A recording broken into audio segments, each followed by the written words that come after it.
Virgo, hi! Welcome to Mystic Queen PH. At ito ang inyong energy update for September 1 to 15, 2025. If you're interested in private readings, meron tayong 50% discount sa tarot reading services. Extended yan hanggang September. Ayan. So, kung gusto niyo mag-book, meron tayong link sa description at sa pinned comment. Paka-check nyo na lang. Pa-like, share, subscribe na rin dito sa ating channel. At kung meron kayong comment, yan, comment na rin kayo. And also, meron tayong free one question tarot reading. Mag-comment lang kayo dyan sa comment section at pipili tayo ng babasahan. Paalala lang, reading na to ay isang general reading, so maaari kayong makarelate, maaari hindi. Just take what resonates. Okay. Virgo, let's see. What's the energy?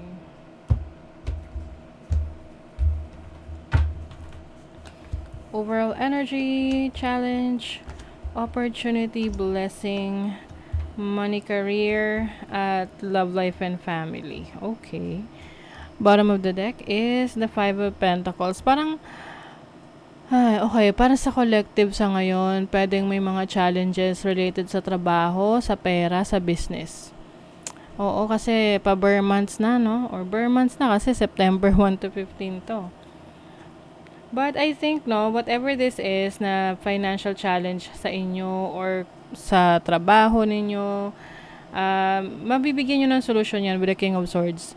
Kasi this is about someone na naghahanap ng solusyon, matalino, maraming alam sa buhay, someone na logical mag-isip. You have the Lovers and Ayun, naisip ko kanina, sabi ko parang may something sa relationship. So, some of you, Virgo, maaring may pinagdadaanan sa relationship, no? Syempre, hindi para sa lahat yan. Maaring yung iba lang sa inyo. Maaring may separation dito or disappointment sa inyong person. Maaring kasi you are expecting a lot sa person mo or your person is expecting a lot from you. Tapos pareho nyo hindi na ibibigay yung expectations ng bawat isa. So, magli-lead sa frustration and disappointment. Yung iba sa inyo may kinalaman sa marriage. Kaya maaring naapektuhan rin yung productivity ninyo. Syempre, 'di ba, kapag halimbawa may personal kang problema, affected talaga yung productivity mo. Lalo na kung talagang magpapa-apekto ka. Syempre, tao lang tayo. Naapektuhan tayo ng mga ganap sa buhay. Kumbaga yung ganap nga ng buhay ng iba naapektuhan tayo minsan, 'di ba? Ano pa kaya yung sarili natin? So, yeah. Maari kasi may kinalaman to sa person from your past, no? Maaring nagbabalik itong person na to, tapos yung pain bumabalik rin, or maaring may epekto na rin siya sa present moment mo. Pwede nagkakaroon ng third party situation or triangle connection dito. Lalo na kung yung iba sa inyo merong long distance relationship na pwedeng nagkakaroon kayo ng trust issues ng person mo kasi malayo kayo sa isa't isa. Your overall energy is the Hanged Woman. So, ito ay someone na nagmumuni-muni sa buhay, nag-iisip-isip. Maaring may iniiwasan, may kumbaga parang tinigil muna niya kanyang mga ginagawa. Pwedeng itong person na to ay maaring ikaw or the person that you're dealing with, but this is your energy kasi. Nagbabago yung yung pananaw mo sa buhay. You've been thinking a lot lately.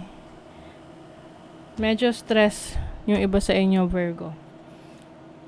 May mga bagay kayo ino-overthink, lalo na sa career nyo, sa trabaho nyo, sa finances ninyo, sa sources of income nyo. Kung paano nyo to mas palalaguin, paano nyo mas dadagdagan, or maaring may mga kailangang pagkagastusan. Oo, so i-manage nyo ng maayos yung inyong finances.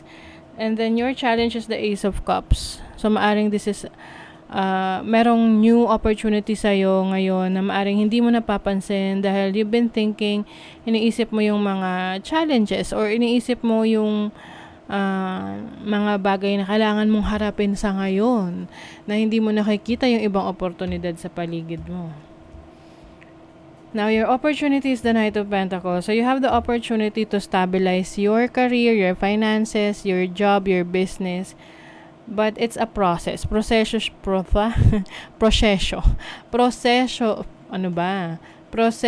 siya na pagdadaanan mo. No? Hindi siya, kumbaga medyo mabagal, no? Yung proseso na yon, pero at least umaandar naman. Oo. Kesa na-stuck, no? Mas okay na yung umaandar pa unti-unti kesa na-stuck ka talaga. So, kasi yung iba sa inyo feeling stuck. Parang feeling nyo wala nang improvement. Walang nagbabago. Now, you have the opportunity to change that, no? Through your consistency. Kasi kailangan consistent kayo sa ginagawa mo. Consistent ka sa trabaho, sa career, sa business mo. Ano man yung mga pinupurso mo sa buhay. And your blessing is the 9 of Wands. So, ibig sabihin nito, meron kang resilience. Yan yung blessing mo. Yung katatagan. Tibay ng loob. Yung strength mo. Na to still remain standing kahit na challenging yung situation for you. Now, sa money, career, finances, marami ka iniisip ngayon, no? Yung iba, may kinalaman sa mga bayarin. Halos lahat naman ata tayo nag-iisip ng stress sa mga bayarin, no?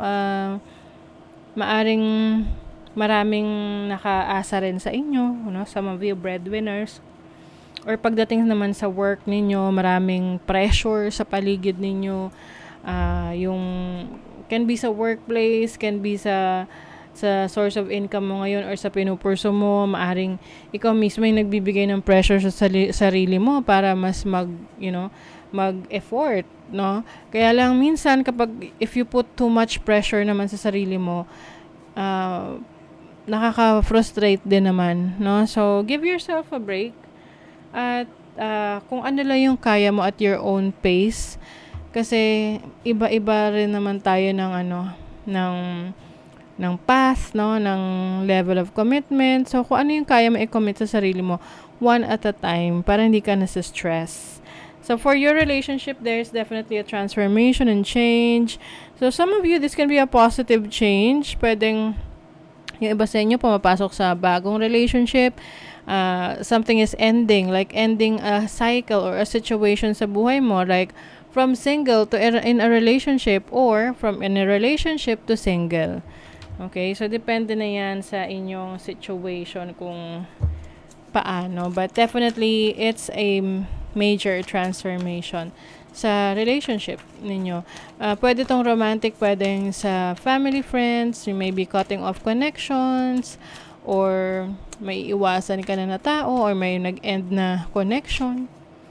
You will focus also on yourself, beautification of yourself, the way you show up to the world. Some of you maaring mas magiging glowing, magkakaroon ka ng major glow up. Ayan. Uy, ang ganda diba? May prosperity. Alam nyo, for some of you medyo parang kind of stressful, no? Or parang medyo nega yung energy na to. But, you know what? Merong solusyon. You will gain prosperity. You are going to experience yung major shift ng inyong energy, na ibig sabihin, you are ready to accept, you are ready to receive the blessings. Yan. Meron ka lang kailangang ayusin kasi. So, ito yung mga bagay na parang somehow balakid doon sa pagpasok ng prosperity sa buhay ninyo. And the more na inaayos nyo yan, the more na mas nagiging balanse or nagiging maganda ang takbo ng inyong kaperahan, ng finances ninyo. Okay, let's see what else. Virgo. You have Jupiter and Gemini in the third house. Third house is communication. So, maaring iba sa inyo, you will, maaring kayo maraming pag-aaralan, maraming gustong e-explore or alamin. Kaya lang minsan, sa dami ng, para tong ano yung halimbawa sa computer, ang daming tabs na naka-open. Hindi mo naman lahat yan makikita sabay-sabay. Kailangan isa-isa is ano mo. Although pwede mo makita isa-isa, but yung concentration mo pa isa-isa lang, 'di ba? So, I think you need to focus on saan, ano yung priority mo, no? Yun yung kailangan mong bigyan ng focus ng attention. You have the moon in Sagittarius in the ninth house. This is about higher learning. Yung iba sa inyo, nagre-research ng mga bago nyong mga natututunan, like anything related sa belief system, sa religion. You are getting to know a lot of things, no? Mas nagiging curious kayo sa spirituality, sa knowledge. You have the moon in Gemini in the third house. I think yung inyong connections, communications, friendships, network is going to play a major role in your life ngayong first half ng September. Yan dyan papasok yung mga opportunities sa'yo. And if you are into social media or nasa technology ka, learning, ayan, that is going to bring in opportunities for you to grow sa pag-unlad. Find comfort and balance in simple ways. You have support all around you. So, yung support na kailangan mo, andyan. Hindi ka nag-iisa. Minsan kasi akala lang natin na walang sumusuporta sa atin. But actually, no, even yung community natin online, meron at meron diyang susuporta sa'yo. And most of them, hindi mo pa kamag-anak. Or kakilala. The time is right to access and master your abilities. Do so with humility and control. Yan. So, you are finally accessing. Ina-access mo. Tinatap in mo na yung abilities mo. Minamaster mo na yan. And definitely, yan yung magbibigay sa'yo ng prosperity. Yan yung magbibigay sa'yo ng inspiration to be better, to explore, to know more, to grow. Okay? So, that is your reading, Virgo. Thank you so much. See you again.